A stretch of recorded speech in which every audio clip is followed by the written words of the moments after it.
All right, today we're going to be talking about 7 signs that your ex is still either in love with you or interested in you.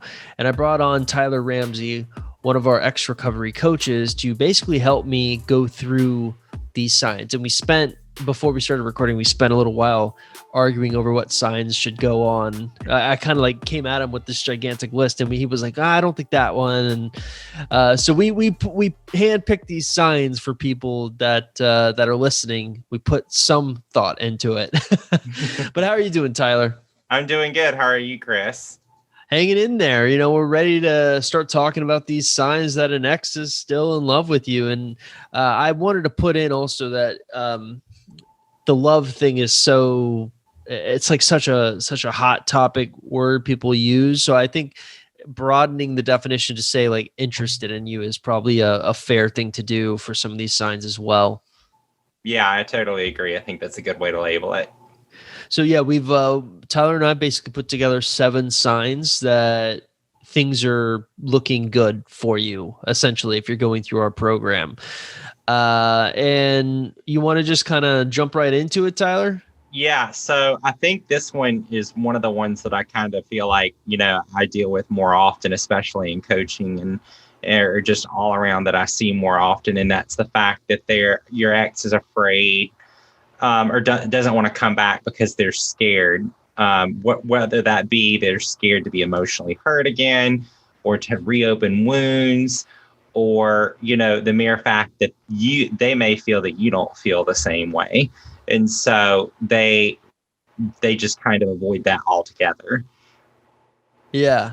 Well, I mean, the thing that immediately comes to mind is a lot of the things that I've been researching a lot about avoidant attachment styles, because I think predominantly a lot of the people that come to us have exes that are avoidant. And what's interesting about avoidant people is they really value their independence a lot. And so when they feel like their independence is getting sort of trampled on, they have a tendency to leave.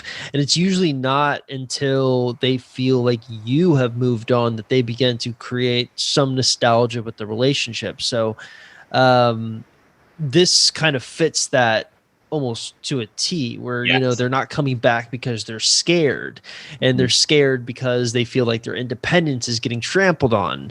And what would you say are some other indicators that like someone who's sitting here and thinking that they have an ex who's scared? What is like a good indicator for you, Tyler, that you think an ex is scared and exhibiting this sign? So I feel like a lot of the times, you can still see exes that'll text you back and could be very friendly. Really, and it's very interesting you said avoidant, attachment style, because most of the time an avoidant attachment style more is very in tune with platonic relationships. They are totally okay with having, very casual convos, just about day in and day out stuff, because they really actually miss more of that friendship than they do the emotional compatibility. Because like I said, it takes a while for them to miss it until they feel the nostalgia. And so what you'll do is you can kind of see that if you put any kind of emotional pressure on your ex, they'll withdraw. And that's how you know that they're scared. And that's because what it does is it kind of rehashes your entire relationship and pulls up all those emotions once again. And so, because if you didn't mean something to your ex, then they wouldn't withdraw. They wouldn't feel a need to. And so, because you don't care, because the opposite of love is not hate, it's indifference. So you just feel indifferent towards that. You'd either just ignore it and continue the convo, or that kind of thing. Yeah, I mean, literally, as you were talking, I was thinking of that quote. The opposite of love isn't hate; it's indifference. And I think that perfectly encapsulates this as well. Like the fact that your ex is scared when you put that emotional pressure, as you were talking about, on them, is proof that they still care. But I also think I want to put like a disclaimer for anyone listening. Just because an ex is interested in you and still loves you doesn't mean they're necessarily going to take steps to try to get you back. There's extra things you have to do to kind of push them there. But I feel like we covered this one really good. So you want to move on to the second sign? You want me to take it?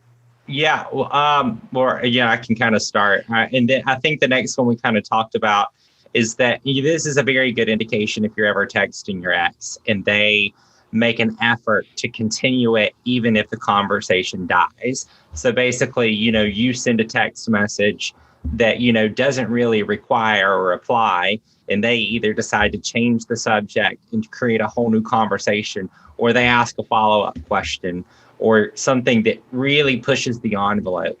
And sometimes you'll see that even with the first, what we talked about with the first is that they're scared, and they almost feel that withdrawal anyway. And so because you don't kind of care and you're trying to end the conversation, and then they try and restart it. So those kind of these first two kind of blend with each other a little bit in a way as well. Yeah. Well, so it's interesting that you brought the sort of like you kind of texting an ex with not a lot of thought and them trying to almost like keep a conversation going. I've always looked at it in two ways personally, which is there's the way in which you were just giving an example where you send like a text that's like a one-word text of like, hey, or something, and then they respond back in kind with like another subject to keep a conversation going. But I've also noticed it occurs a lot when you're actually having really good conversations with your ex and you're almost like on the phone with them for too long of a period, and you just tend to notice both of you are kind of running out of things to talk about, but your ex is actively trying to keep you on the line and keep talking to you because they're enjoying it so much. So I think that there's like two ways that you can view this, but this one again is really straightforward.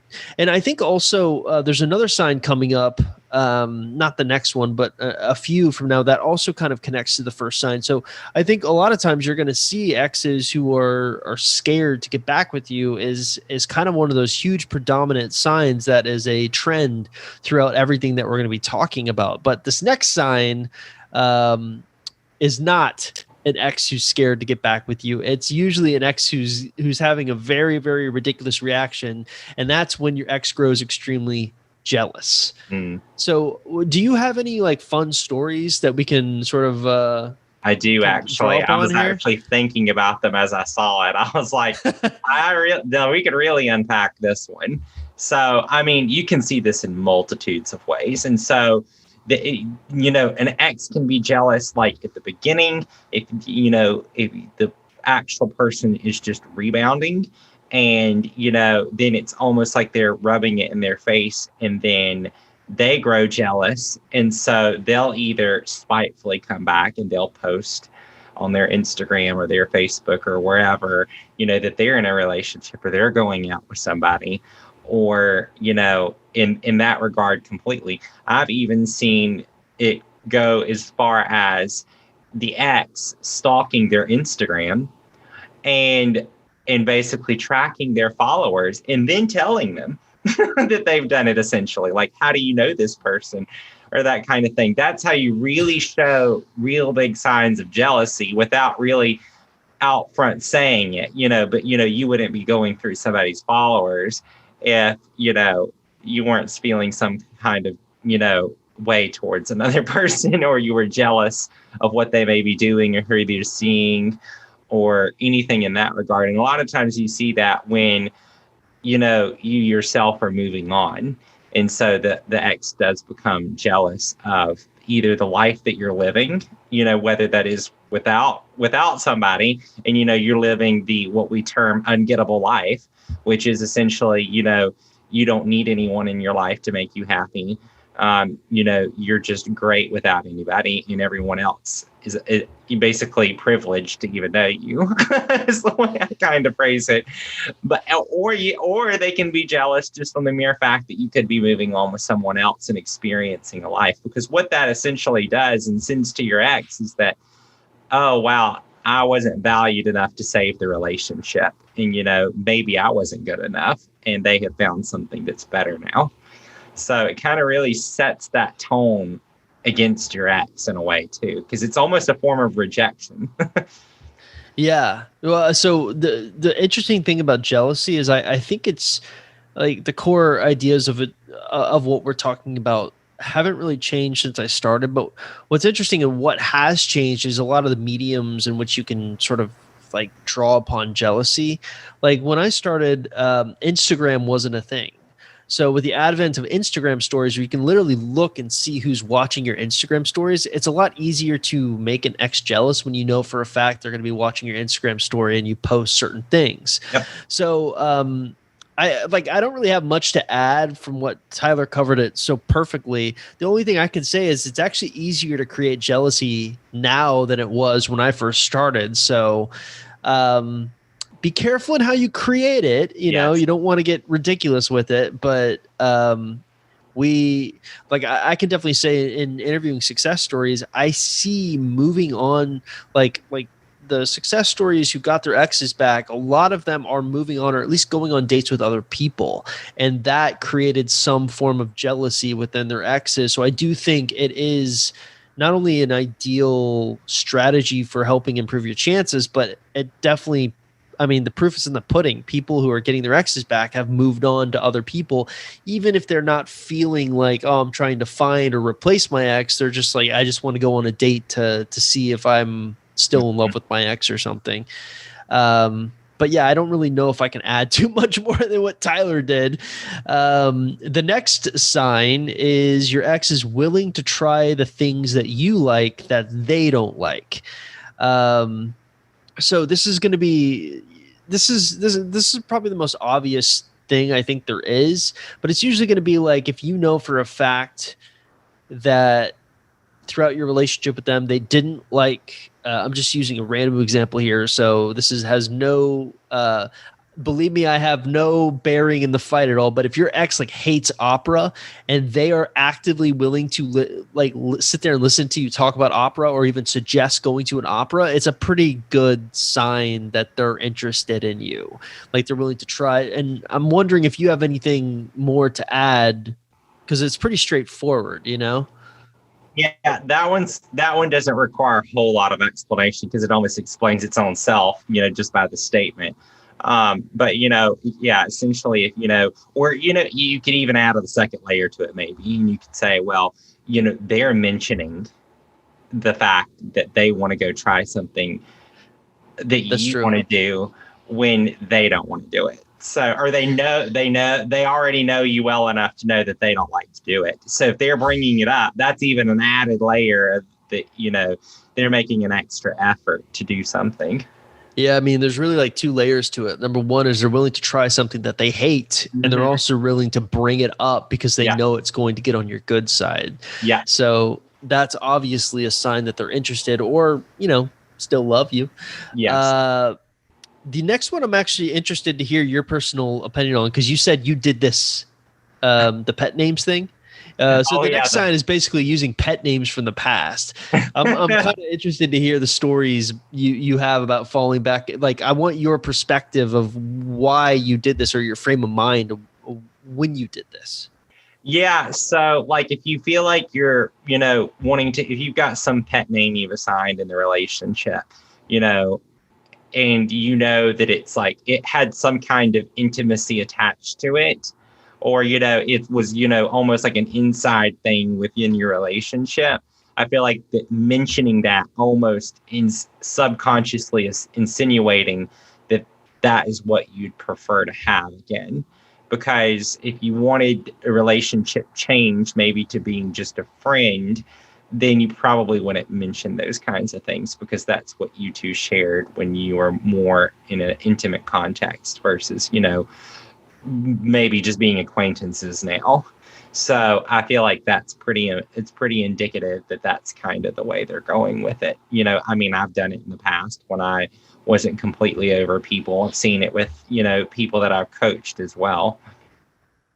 Yeah. So my only experience with this was when I was dating my wife.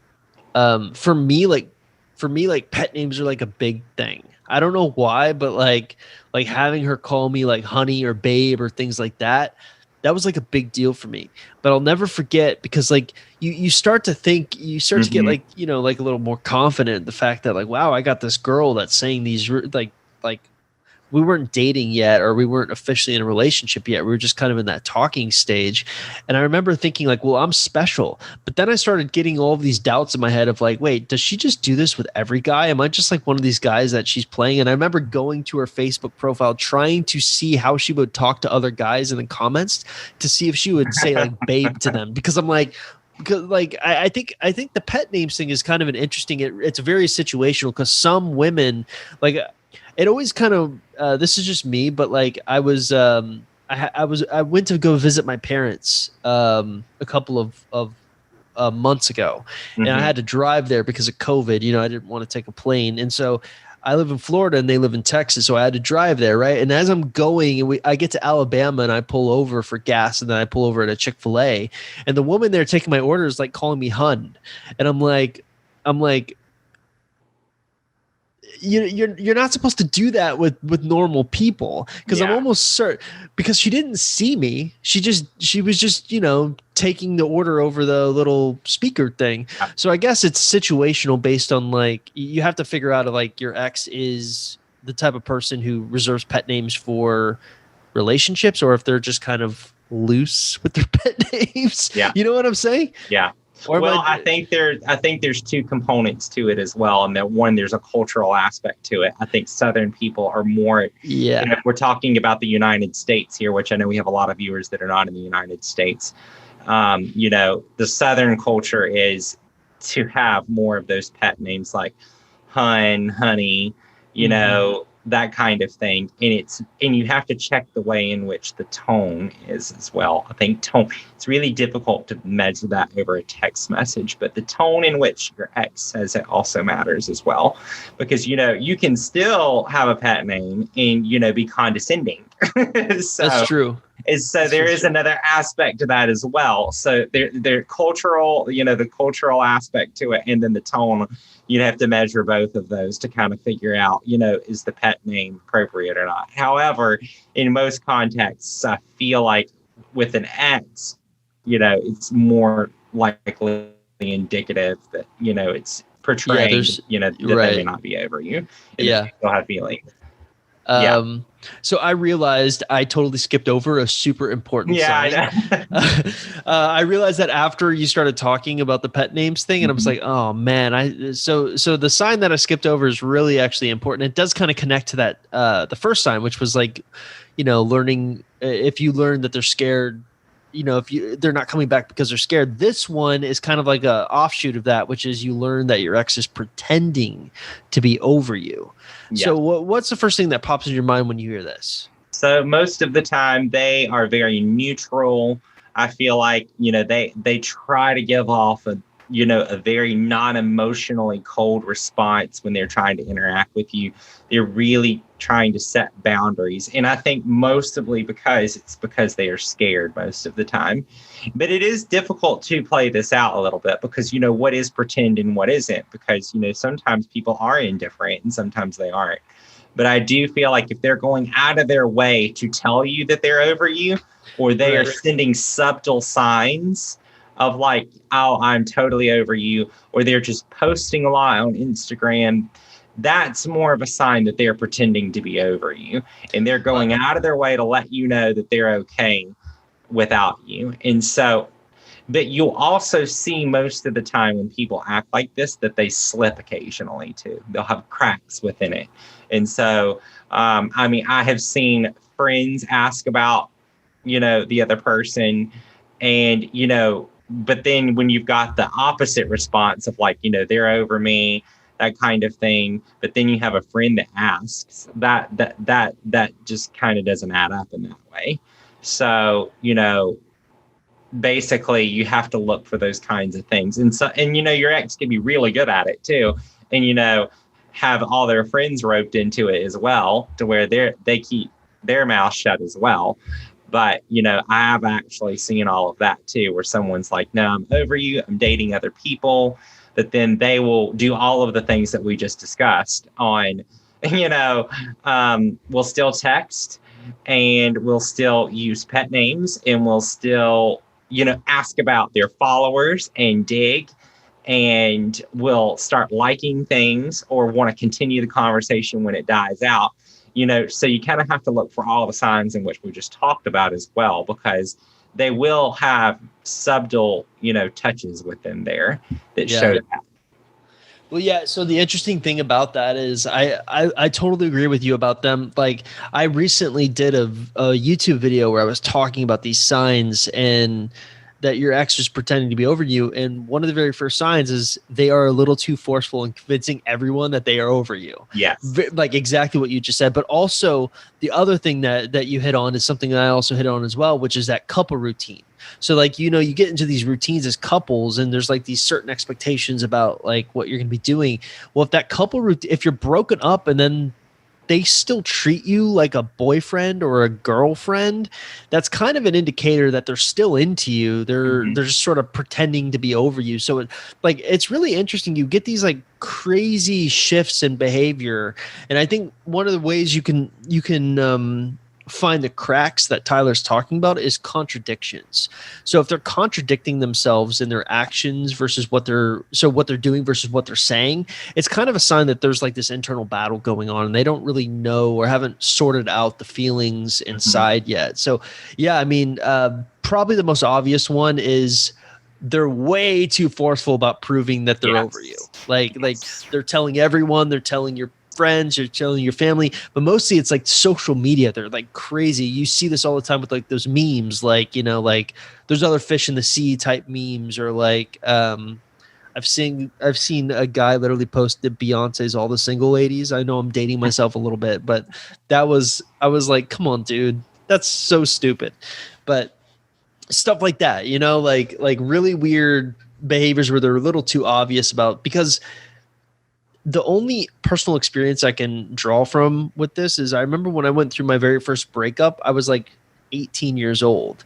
And I remember the next girl that I dated, I talked nonstop about my ex, about how bad she was and how she treated me so poorly. And the truth was, it scared that girl away to never want to talk to me again, because all I ever talked about was my ex. I was not over my ex yet. I was still obsessed with her. And I was just trying to make her seem like I was, so that's kind of the pretending to be over your ex thing. Oh, yeah. I mean, I think everyone's had experience with it too. I mean, I have as well. I mean, everything that we've mentioned so far, I've seen it happen. So, yeah, it's very interesting. I think the best thing, to sum that entire thing up is to, look at what they're saying, but also look at what their actions are. And so sometimes they won't line up. If their actions do not line up with their words, that's a huge indicator that they're pretending, because now they are, you're seeing the cracks within their actual, defenses. Yeah, I mean, I always value actions over words much more. Like, if you ever want to figure out what someone's really thinking, like what they really feel, just don't listen to what they say, watch what they do. Yes. And if how they act and what they do is an indicator of how they really feel. Yep. That's doubly true with exes. So the next one is proximity to you, both physically and, well, I guess this is the last one, proximity to you physically and electronically. So there's a couple ways to view this. I'm kind of curious, what is your view on the final sign that your ex is still interested or in love with you? Well, I mean, I feel like this one can be, especially in the times of COVID now. Yeah, right. This is an interesting one. And so the proximity to you can mean a lot of things. So, I mean, like you said, it can have a physical aspect, and it can also be, connected electronically, whether it's through social media or texting or whatever. But, the proximity to you, a lot of the times you'll see an ex that isn't over you try and transplant themselves into your life. So though, if they know your routines really well, then they know where you're going to be at certain times. So if you go to the gym at 5:00 on a certain day and they know it, and they can just magically show up, to go to the gym as well, or to know that you might be in the parking lot or that kind of thing. If you kind of see them kind of showing up spontaneously in your life, they're almost doing it in a way so that they can be noticed, so that they feel like that you won't forget them. And then you have the electronic aspect as well. They don't feel like, and it kind of goes back to everything that we just mentioned a little bit ago.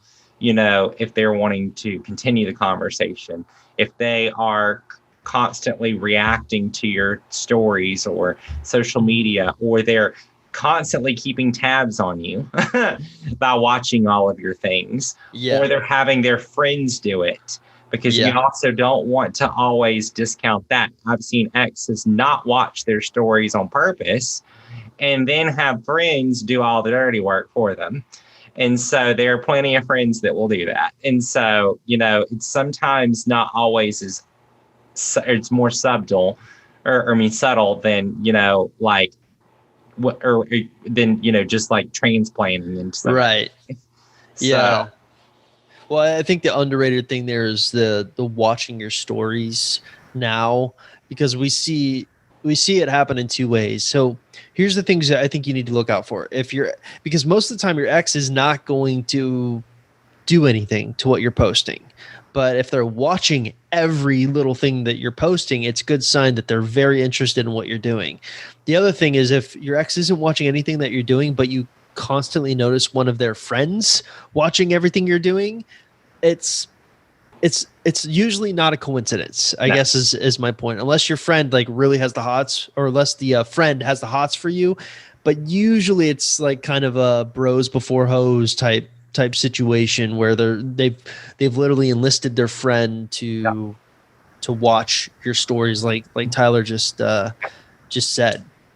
Well, and there's some, I've even seen it go this far, which it can be a next level, anxious, is to create a whole new Snapchat or Instagram with a alias, and then to watch it and to keep tabs on you. I have seen that multiple times. And so, that's so in a way, it's an advantage not to have like a bunch of Instagram followers, so you don't get because you can see wow, why is this person who has no pictures or one picture watching all of my things all of a sudden? It's kind of, I don't know though, Chris. I think you're underestimating some people. Some people have a whole lot of time on their hands. I have seen people actually make real accounts, like post pictures, get real followers to make it look legit too. I guess that's true. I come from the mind of who has the time to do that? You should be who has the time to do it? But apparently a lot of exes do. Yeah, they do. Some that are really not over you have time to do that. So that's true. It doesn't make them look vulnerable at all. Well, it's like a really underrated thing that not a lot of people in this industry talk about, which is like the spying factor, and how often exes do enlist friends to kind of do that dirty work for them, or going full blown, making a fake Instagram account. And I've had experiences where people in our Facebook group have said that they found my dating profile, and it was not me. It was someone who stole my picture and created a dating profile, which is super disturbing that people do that. But I guess we live in a day and age where I guess that's considered identity theft, So your ex is willing to commit identity theft to spy on you. It's usually a sign that they're still interested in you. It's very, very true, though. And I've just seen some very crazy. It's very interesting to see, what comes out of, relationships and then breakups themselves. People don't become who they truly are, is what it ends up being. So they become a totally different person sometimes. Yeah, well, so Tyler is literally on the front lines. He's one of our coaches at X Recovery, so he knows firsthand by talking with people what the exes are up to, what the clients are doing. And speaking of which, it's May now, so the May calendars are open for both Tyler and Anna. So if you want to sign up with a coaching session with the ex-boyfriend recovery team or the ex-girlfriend recovery team, all you have to do is just go to either one of those websites and click on the coaching page and sign up. It's that simple. And tell people a little bit like what coaching with you is like, other than the amazing personality that you exhibit, and correcting me when I'm wrong about the crazy things people will do after a breakup. Yeah. So, well, I've basically, we it's an entire hour session, and we really kind of dissect exactly what your situation's like, because everyone's pretty unique, with their situations. There's long distance, there's people that live in the same city, there's people that live together, there's people that are engaged there. I mean, we have a variety of different things, and for you to say it's a one size fit all is kind of difficult. So our program itself is got a very good roadmap for that on, generally these are the patterns in which you should follow. However, sometimes there needs to be adjustments along the way with that as well, considering your individual situation. And so that's kind of what we do during that hour, is we kind of figure out, what are those differences and how can we tweak it, and how can we make a game plan based towards your individualized situation. And so, I've had a lot of good success stories, and, a lot of people that have really enjoyed it. And so, and even if you don't feel like, I think at the bare minimum you get out of it is that, you really get some more insight into your own self, how to move forward, and a lot of personal self-growth comes from it. Yeah, and so I also want to take a moment to plug Tyler's Instagram and Facebook pages. You know what? I don't have the URLs memorized off the top of my head, but what I will do is put them in the YouTube description. And also, if you're watching this on the website, I'll stick them in the show notes. But I'm sure Tyler has them. Memorized. So I tried to generalize it so that everyone, doesn't get confused. So it's just, it's Truths by Ty. And so it's basically, I post occasionally on, a lot of motivational ways on how to be ungettable, and, how to do a lot of positive self-growth, throughout of it. Because regardless of your situation, you're probably going to do a no contact period. And this is probably a good page for you to follow during that, because it kind of keeps your head up. And I've had a lot of people will, comment back and like, I needed that today or whatever. So I feel like it's very positive, when you might feel like you have a rough day. So those will be those links for his Instagram and Facebook, though probably Instagram is what you want him following you at. Yeah. Instagram, or both, we spread the love. Those will be in the description below. Also, information on how to sign up for a coaching session with Tyler will be in the comment section and the description section below this YouTube video. Or if you're listening to this on the show notes, just go to our website, go to our coaching page, and then sign up for a session with Tyler. And I think that's going to do it, unless you have any more secret signs that we missed out on. I don't think so. I think we talked about it a lot, and I feel like a lot of these are really, and some of them are more subtle than others. And then there's some that are, a little bit more starking. And so I think it's important that you recognize, that actions do speak louder than words. And sometimes you don't always want to listen to what they have to say, because their actions could be totally different than what they actually say too. And on that note, we're going to see you next week. Thanks for listening.